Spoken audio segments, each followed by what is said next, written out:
Changing your legal name on Notable EO is a straightforward process. Follow these steps to ensure your name is updated correctly. Step 1. Log into your account. Access your Notable EO account by entering your username and password. Make sure you are logged in to proceed with the name change. Step 2. Navigate to account settings.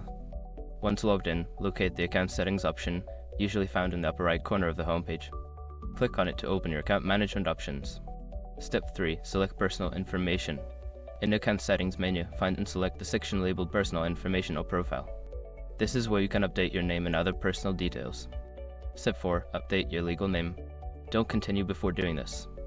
A lot of online accounts end up exposed in breaches without people even realizing it. Use SRUG to constantly monitor your email and accounts and get alerted immediately if your information gets leaked online.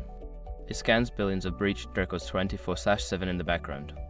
And honestly, for a few dollars a month, it's something everybody should probably have. Link in the description. Step 5. Save changes. After updating your name, scroll down to find the Save or Update button. Click it to confirm your changes and ensure that your new legal name is recorded in your account. Once you have completed these steps, your legal name on Notable EO should be updated. If you encounter any issues, consider reaching out to customer support for assistance.